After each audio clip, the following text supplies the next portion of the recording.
Welcome to Demystify Magic with Molly and Madison. I'm Molly, a former skeptic turned full-time energy healer and teacher. And I'm Madison, a born and raised witch running my family's crystal shop. And we're here to explore all things woo through the lens of both science and spirituality so that you can find the moments of magic in your everyday life and create an intentional spiritual practice. So if that's what you're into, find a cozy spot, take a deep breath, and let's demystify some magic. Howdy doody, friends. How we diddly doing? Howdy doody, bestie. I have a bucket of cookies in front of me. I am ready to rock and roll. What kind of cookies? Ginger molasses from Claire Saffit's Dessert Person. Oh, don't look at me like that.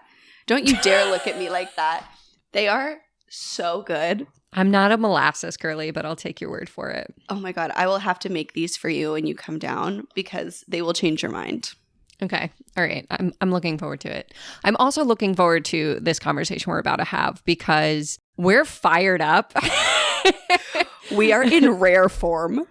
So this was a conversation that normally Madison and I would have over voice notes, but we explicitly did not talk about this because we wanted to talk about it on the pod. We have been wanting to talk about just like the concept of twin flames and spiritual exploitation and just like the things that give us the ick in New Age spirituality for so long. And recently, the Netflix documentary Escaping Twin Flames came out and someone asked us about it. And Madison and I both watched it. And this feels like a serendipitous springboard to have a broader discussion about exploitation in the New Age community. Yeah, we talked about the documentary a lot, and I think we're going to kind of keep that to a minimum here. I highly recommend watching it. Trigger warning, a lot of things, like look all into the trigger it. warnings. All the trigger warnings. But it is, in my opinion, a really well done documentary about a topic that we have touched a couple times in our conversations, and then every time we get too into it, we're like, we just need to save it for the podcast. I know we need to talk about this on the podcast. Yeah. And so I'm so glad that we're finally doing it. It really did feel like the universe was like, please, rant. Rant. Before we get started though, Madison, what was your magic moment of the week? My magic moment is that I turned 26 last week. Yay. On Thanksgiving. That only happens like every 6 to 10 years, I think it is, based on when leap years fall. And so it hadn't happened since I turned 20. And this was the first time that my birthday fell on Thanksgiving that I was like a fully formed adult that didn't want to have the pressure to make plans for her birthday. Mm-hmm. And I'm like not really a big birthday person for that reason. I hate the pressure of like, I have to plan this really excellent day. It's the same way I feel about New Year's Eve, you know, where like there's all that pressure to like kick off your year with the most spectacular, amazing time. It feels the same way on your birthday and I just don't like it. And so I end up doing nothing. But all my plans were handled. And as I've gotten older, aging just feels like such a gift. Mm-hmm. And so it was just so lovely to reflect on the last year. Being 25 was without a doubt the best year of my life. And so to just get to kick off 26 with all my people who mean the most to me in my family was like just such a lovely little day. And thank you so much to everyone who messaged me. That was such a strange phenomenon that really warmed me up inside to get messages from people who I know, like I only know through this podcast to say happy birthday. That made me feel all warm and fuzzy. So if you messaged me, thank you so much. I can't wait to be 26 and see what happens. It's going to be a fun year. I can't wait. What was your magic moment this week? Mine was a not magical moment that became magical. How all the best magic moments start. It's really not a magical moment on the surface. It's just sort of like reflecting on, wow, what would it be like if I went through this magic moment a couple of years ago? Mm-hmm. And seeing just like the growth and how much the practice that I have now really supports me in all areas of my life. So if you listen to the pod, you know I have 2 dogs, Woody and Hercules. Love them to pieces. They're both the sweetest little boys. They also really love each other. And so over the weekend, they were playing outside in the yard and Woody got a boo-boo. He sliced his ear. We're not sure if it was like a tree branch or the fence or Hercules. Like, we don't know. It was not like an aggressive play. It was just they were running around and then Woody was bleeding. And it's not funny, but like It's not funny, but he was fine. Like he didn't even know. Like he like yelps if you look at him wrong, and he was like like he was a happy little boy about it. He was fine. So that's why I'm like laughing, because I knew he was okay and he wasn't in pain. But he apparently, dog ears just like bleed like nothing else, because we tried wrapping it. We tried like stopping the bleeding, and he's also a head shaker. So he was just like shaking blood everywhere and like shaking off Band-Aids, and we didn't know what to do. So I brought him into the emergency vet, because he was, after like a half an hour, he was still bleeding. And I was like, okay, I'm just going to take him in because I don't want to worry about this. And as I'm sitting there, they brought him out back and they left me like in the room. And as I'm sitting there, I was like, I feel like really calm about this.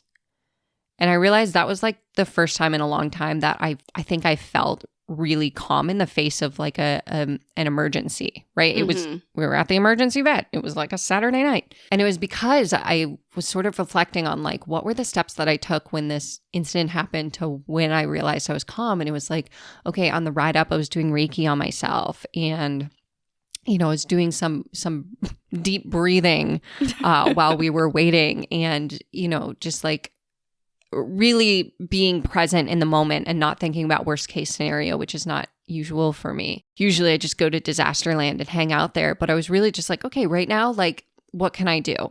And I really think that's a testament to the practices that we preach, is like, that's what they're meant for. They're meant for those times when shit hits the fan, right? You have the capacity to kind of like take a breath and go, okay, what can I do about this right now that is going to be the next best step forward? And I feel like I was really present in that place with him. He's fine, by the way. He has to wear a bonnet for a few days. He's very much not happy about it, but he's totally fine. They were able to like glue the ear so he didn't have to be sedated or get stitches or anything. But yeah, it was just one of those moments where I was like, wow, if this had happened, even just a couple of years ago, I don't think I would have handled it as well. This is me making a public plea for you to post a photo of Woody in his bonnet, because it is so silly. Once you know that he's okay, it is so silly and so funny and also so adorable. And so this is me asking if you'll post it on the Instagram. I will. By the time y'all listen to this, he will be out of his bonnet, and he's very embarrassed by it. But he looks like, just to give you a visual, he looks like, the way I've been describing it is like an astronaut in their little space hat before they put their helmet on. I didn't know where you were going with that. But I'm so glad we got to where we went in the end. That was a really good analogy. All right, let's talk about this. Let's get fired up.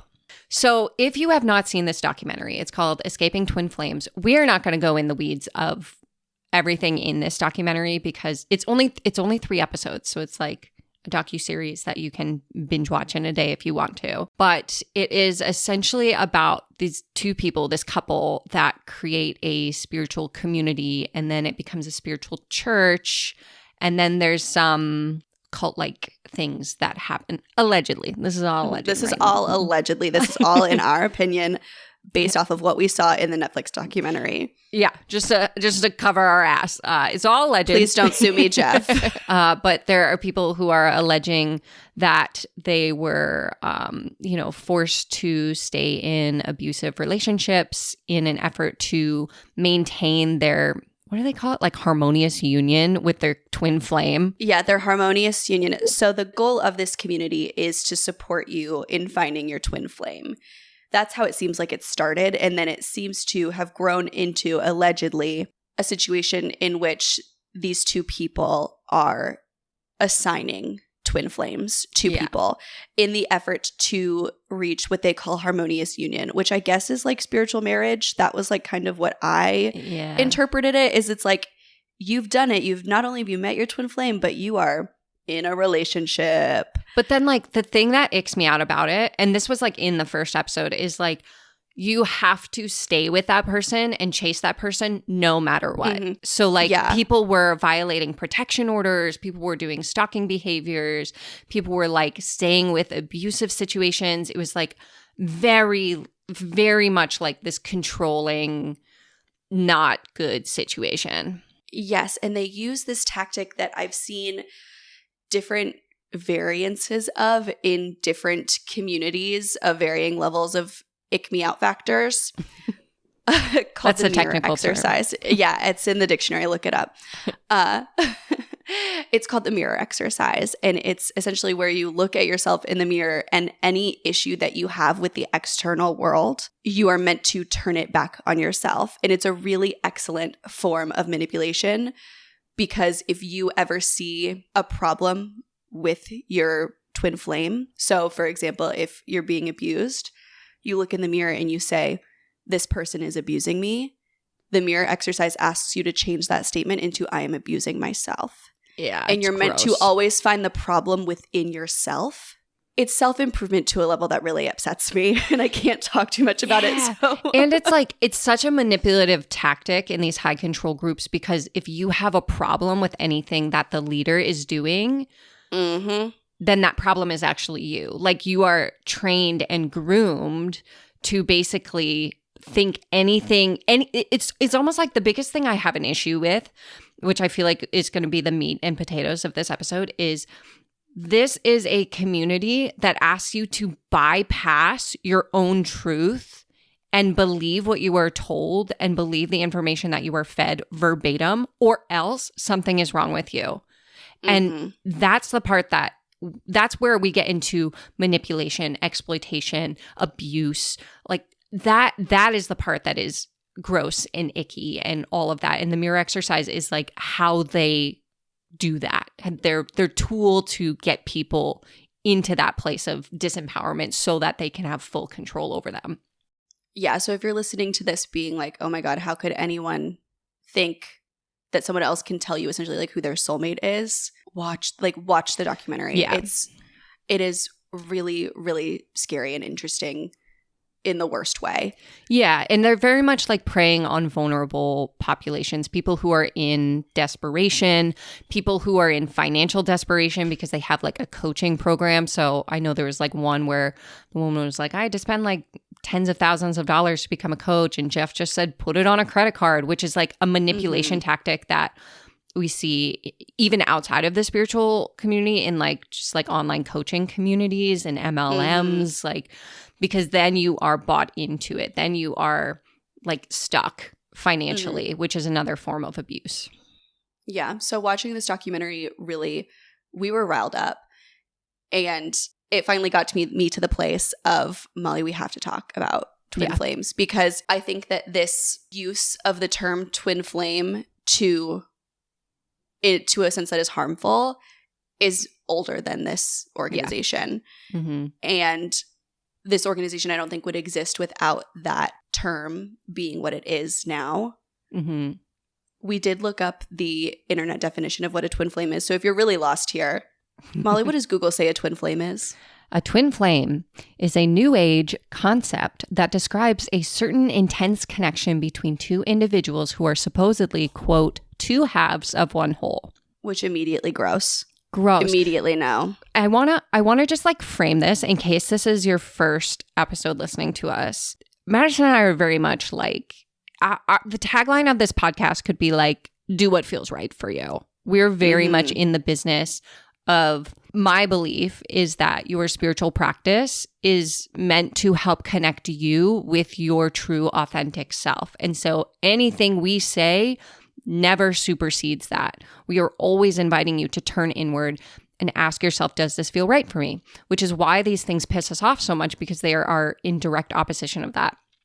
I also, like, if you're new to me, I get real fired up about this because I worked with survivors of sexual violence for 9 years of my life. And so a lot of the abuse tactics that I would see in my clients that were used on my clients are used in these spiritual spaces, and a lot of the minimization and blame gets put on survivors and people who are in these situations. So that's the framework we're coming from. But the reason that I hate this definition, and twin flames in general have never resonated with me, is because I don't believe that we as humans are not whole just as we are. Like, I think that is, when we think of, oh, I need someone else to make me whole, that is a recipe for manipulation and abuse. That is that is what abusers use, is them telling you that you are not enough without them, or you are not X without them. You will not be able to X without them, whatever it is. And I think the purpose of a spiritual practice is to remind you of your inherent wholeness, just as you are. Like, you are worthy of everything just as you are. You are whole on your own already right now. You don't need another person to become quote unquote whole. Yeah, I think that abusive people, I mean, we know this, that abusers look for people who hold certain beliefs who they can manipulate, you know, and it's teaching people to have that frame of mind is so dangerous. And I started seeing this really before I had any idea about this Twin Flames universe situation. I saw this a lot on TikTok, spiritual TikTok. And the way that I've seen these twin flames described is a karmic relationship that is super passionate, super like high highs and low lows, like basically describing a toxic relationship without saying a toxic relationship. Yeah. But it's towards the greater good of your spiritual journey. And to me, I believe in karmic relationships, right? Like, I believe that people come in and out of our lives for a reason and that we learn from those relationships. I'm not saying that that's outside of my belief system. What I am saying is that no one who hurts you is good for your path. No. There is no pain that you should commit to in the effort of spiritual healing. Yeah. There's no behavior you should excuse in the effort of spiritual growth. Yeah, it's just such it's a tool of minimizing abuse, right? Because a lot of times I see it as like, oh, like this happened and this happened, but they're my twin flames, so I've got to let it go. I got to see how this plays out. And it's like, no, there is enough media and sort of social constructs that minimize abuse as it is, that blame victims for the abuse that they've experienced as it is, that we don't need it in the spiritual community. And yet, the spiritual community, I see it so often, is because there is a vulnerability to it. Because when people are seeking a spiritual path, there is this like vulnerability, right? Like, anyone who's gone through a spiritual awakening knows that you're searching for answers. You're searching for help. And if someone holds their hand out and says, I have the answers for you, you're going to grab that hand. And if when you grab that hand, they start to teach you to not listen to your inner guidance, to not listen to when things don't feel good, and to just chase your twin flame no matter what, because you have to see this play out, you're going to do that. Like, that's how we work as humans. Like, we are programmed as tribal beings, so we want to belong. And that's why these communities can get away with it for so long, is because it's just ingrained in their dogma and ingrained in their like belief system, that by the time you realize something's up, it's difficult to get out. It's almost like, you know, the statistic is when someone wants to leave an abusive relationship, it takes them 7 tries to leave. And it's the most volatile, most dangerous time in the relationship is when they're trying to leave. And it's the same thing with these high control groups, is it can take time and time and time, because they very strategically strip you of your resources, both outside yourself and inside yourself. And especially with people who are having that spiritual awakening, that spiritual experience, you hear these terms like twin flame and you take them as gospel. You know, It's like, oh, I have a twin flame. That person is out there. I have to have that experience. I have to be with that person. And the truth is, like, all of these terms that we use are just words. Like, they're just things we made up to give name to experiences that we are having.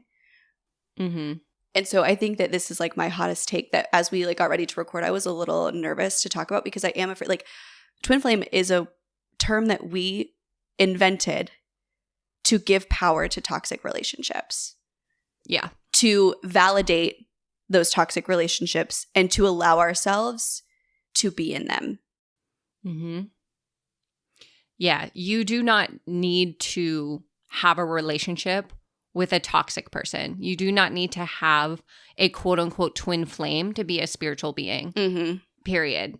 And anyone who tells you otherwise, I'd be really, really wary of that person. Mm-hmm. And this isn't to say that people who have held that belief or do hold that belief are bad people. There are people in that documentary who I believe are bad people. I'm not talking about them. I will not name their names. But there are some bad people in that documentary, allegedly, in my opinion. But when I look at people who really believe that the relationship that they're experiencing outside of this twin flame universe situation, I see people who believe that they're experiencing a twin flame relationship and are undermining themselves and their worth and their needs for the sake of that relationship. I'm not saying that like you're a shitty bad person or that something's wrong with you either, too. Like I think that there is a level, it's a societal level. Honestly, another hot take, a lot of these things that I see in New Age spirituality are evangelical Christian beliefs repackaged and made spiritual. Ooh. Even when you watch the documentary, they'll talk about, and like you'll see people online in spiritual spaces talk about the divine masculine and the divine feminine. It's literally just traditional gender roles repackaged and called spiritual. And it others. Like it's designed to be othering, right? Because okay, so here's a cute little thing about our brains. This is brought up a lot in marketing psychology, but when we have a common enemy, we come together as a group. And so what happens in these high control groups, right? For this one in particular, allegedly, according to the documentary, they had these very strict beliefs on like you are either a divine feminine or a divine masculine. What does that do is it others people who don't believe that. And it creates like people get real fired up. Think about a belief that you hold really strongly. Maybe it's a political belief. When you meet someone that has that same belief as you, you instantly have a connection with them. When you meet someone who believes the opposite of you, you instantly, it's like magnets repelling. And so high control groups and spiritual exploitation oftentimes will make these dogmatic, meaning always or never ideations that have no wiggle room, that have no gray area, so that they can bring these groups together and create those really, really tight belief systems and tight bonds so that they're never questioned. And the divine masculine, divine feminine is one of those because it others people who don't believe in that gender binary. It others people who believe that you can have different gender roles, that gender roles don't have to exist, right? That you can look a certain way and be a different gender or whatever, right? Like being non-binary, being trans, like not dressing the way that your gender is quote unquote supposed to, right? All of those beliefs become others. And then this high control group can kind of lean on their own belief and very clearly see like, oh, you know, in the documentary, it was like all these families were being ripped apart because they didn't have the same belief systems. And so the people in the group were trained to basically think like, oh, your parents don't believe in that. So they're trying to break apart your twin flame connection or whatever. And it's just like, we see this type of manipulation in all these different areas of human nature. But I think it's especially important to look out for in the spiritual community because there is that vulnerability and that desperation that can happen when we first enter spiritual spaces. I'm experiencing the full range of human emotion again. I'm just thinking about it. I'm sorry. I can't even think of anything constructive to say because I'm like, I'm thinking about this documentary and I'm feeling so angry. This is what I feared would happen when we said we would record this episode. Is I'm like, I'm just going to get too riled up and be thinking about too much at once. Let me center myself. Yeah, the family aspect of the documentary really, really upset me as well. Like, it's the same thing that we see in a lot of documentaries about alleged cults, where the belief is like, or the indoctrination is your family doesn't understand, your family doesn't believe you. And there's this one really poignant moment where a woman is talking to her mom and you see her like snap out of it when her mom just says, like when her mom just doesn't fight. She literally says, she goes, my mom didn't disagree with me. She didn't fight with me. She just asked me logical questions. She said, do you believe this because you feel this way? Or do you believe this because they told you? And she's just honest and she says, I believe it because they told me to. Yeah. And that separation from your family, it's a common abuse tactic. Like if we look in domestic violence, that's one of the first first things that happens is that isolation, because then like the whole thing of exploitation is removing your autonomy, removing your power, removing your control over your situation. And so when we remove your family, when you are isolated from your friends, now you don't have anyone to talk to outside of this group. So you don't have any beliefs coming at you that are outside of what you're being told. And if you do want to leave, your finances are now wrapped up in this, right? You might have credit card debt. You don't have anywhere to go. You don't have a family that you can crash with, right? Like that isolation is such a huge part of that control. And so I think, one of the things we want to do with this episode, besides just like air our grievances about this and hear your takes on this, but we really wanted to give you some tools to look out for spiritual exploitation, sort of like red flags to perk up about. And I think one of them, the big overarching one, is anytime there's a dogmatic principle. So like you have to this, you should do this, it's always this, it's never this. Question that. Question that, especially if it goes to the point where you are being asked to bypass your own intuition or bypass your own thoughts and feelings about things. Question that first and foremost.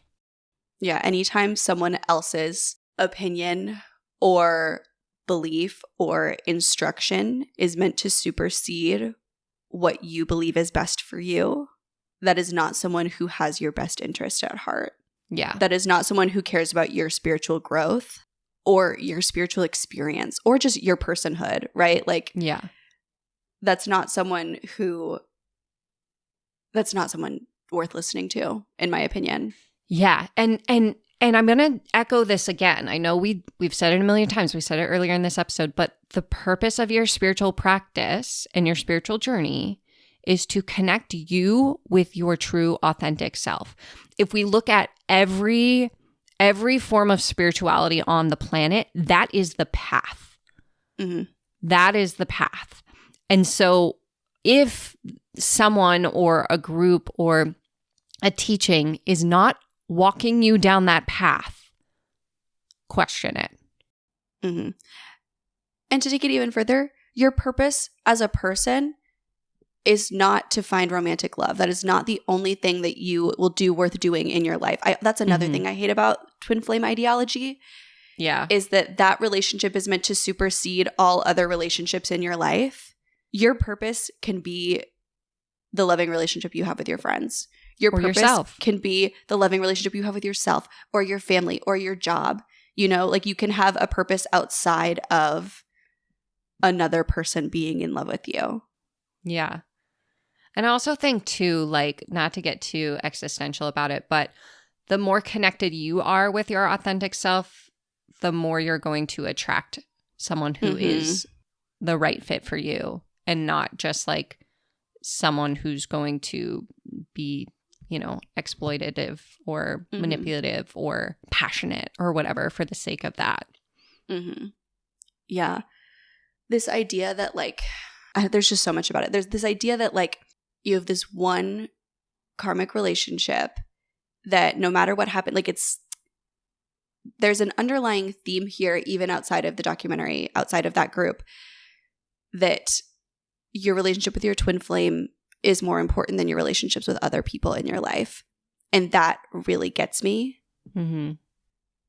I think especially because if you watch the documentary, you'll see they talk about it, that most of the members of the group are women. And that is something that is fed to us. It seems like from the moment we pop out of the womb, is this idea that you are incomplete. This idea that the most important relationship you have with another person will be the relationship that you have with your romantic partner, almost always a man. When people are talking about it this way. And it really frustrates and saddens me to see people who are on the path towards opening up to different ways of thinking, who, when you have this spiritual experience, when you have a spiritual awakening, it's meant to, a lot of people have this goal of removing themselves from the ideologies that they grew up with that have been harmful to them. And so to see people use those same ideologies and twist them around and make them feel like they're a spiritual experience. Yeah. It is just so upsetting. Mm-hmm. Yeah. I told you this. I was sitting in my house I was making my boyfriend watch this documentary with him, his poor soul. And I'm just shouting. I actually looked at him in a real, genuine voice. I looked at him, I said, something must be done. Yeah. Yeah. I was like, we have to go. We have to go somewhere and do something. I'm like, we have to call the president. Yeah. Because I can't, like, it upset me so deeply. Anyways, that's my soapbox. Okay. So I'm just going to rapid fire some things that I think are really important to look out for, some red flags, green flags, and then you can give me your list and we can compare. Does that work? Yeah. I don't know if you're going to have way more than me. This is where I love working with you, is I'm like, Molly's going to come in with the real, tangible things that we can focus on, things that we can give, and I'm just going to be mad. Yeah, I feel like this is like the perfect intersection of like my two passions. It's like like preventing interpersonal violence and helping you find your path home to yourself in spirituality. I've riled myself up so much that I have to have a cookie. So I'm gonna have a ginger molasses cookie while you give your red and green flags. Good for you. Good for you. Good for you. I support that. A little treat magic. Mm-hmm. The biggest thing that I urge you to look out for is a my way or the highway approach. So my belief, these are just my beliefs, take them or leave them, but a good spiritual teacher should be open and curious to their own belief system. So let me give you an example of this. The other day, I made a post about the full moon, and I was like, the full moon's like a really great time for release, because that is part of my belief system. And someone in the comments was like, I'm an astrologer, and actually it's a good time. It's a better time for like connecting and calling in. And I was like, oh, that's so interesting. Tell me more about that. Right? Like there's this curiosity that we can bring when someone approaches us with an idea that doesn't align with our own. Versus if I were to take like a dogmatic approach, I would be like, you're wrong. It's for release. What you know is wrong. Like I'd do some gaslighting. I'm not like, I can't even pretend to know how to do it because I'm just like, my go-to is always curiosity. Another thing that I look out for is when spiritual teacher tells you what your experience should be like. Okay. Mm-hmm. So like sometimes this can be like people don't even realize that they're doing it. Like if you've ever been to a yoga class and the yoga teacher is like, this should feel really rejuvenating, really relaxing. And you're like, my hips hurt, right? Like that is like, not what I'm talking about here. This is like when someone says to you going through this twin flame experience is in the best interest of your soul. Mm-hmm. How do you know that? Is that true? How can you possibly know that? Because here's the thing is no teacher, no matter how many years they've been practicing, no matter how much they know, no matter how many hours of training they have under their belt, none of them are going to know you better than you ever, ever. And so as a teacher, I can't possibly know what your experience is. All I can do is ask questions and use my curiosity to open your curiosity. I think, we talk about this a lot when we talk about skepticism, but, when we are not in an element of curiosity, we're in an element of judgment. And that othering comes from that judgmental path rather than the curious path. So I think if there is an element of you not being allowed to be curious or your curiosity not being encouraged, that's a red flag for me. Mm-hmm. You summed it up really nicely. Really, what I want to say is that I give a lot of grace. I feel like it's easy to sound judgmental when you're on the outside of that situation. Mm-hmm. And so I just want to give what's a disclaimer called when it's at the end?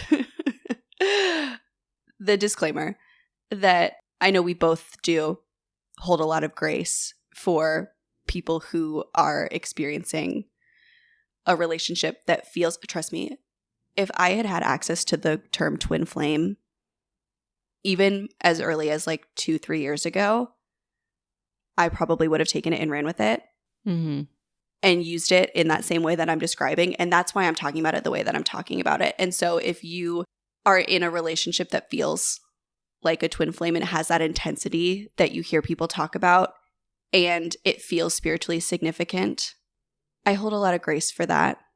And nothing is wrong with you.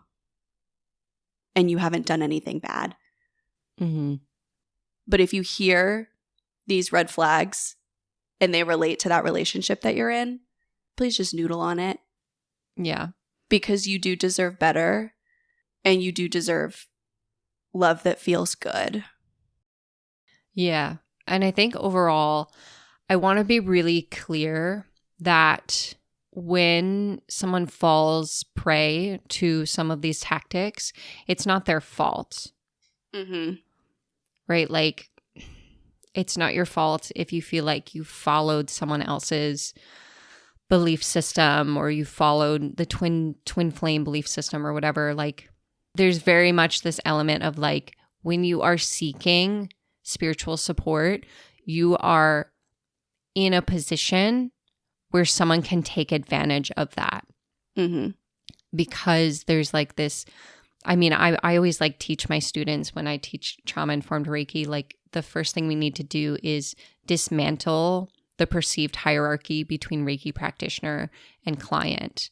Because oftentimes when people come for spiritual support, energetic support, whatever in this space, is they come like looking up.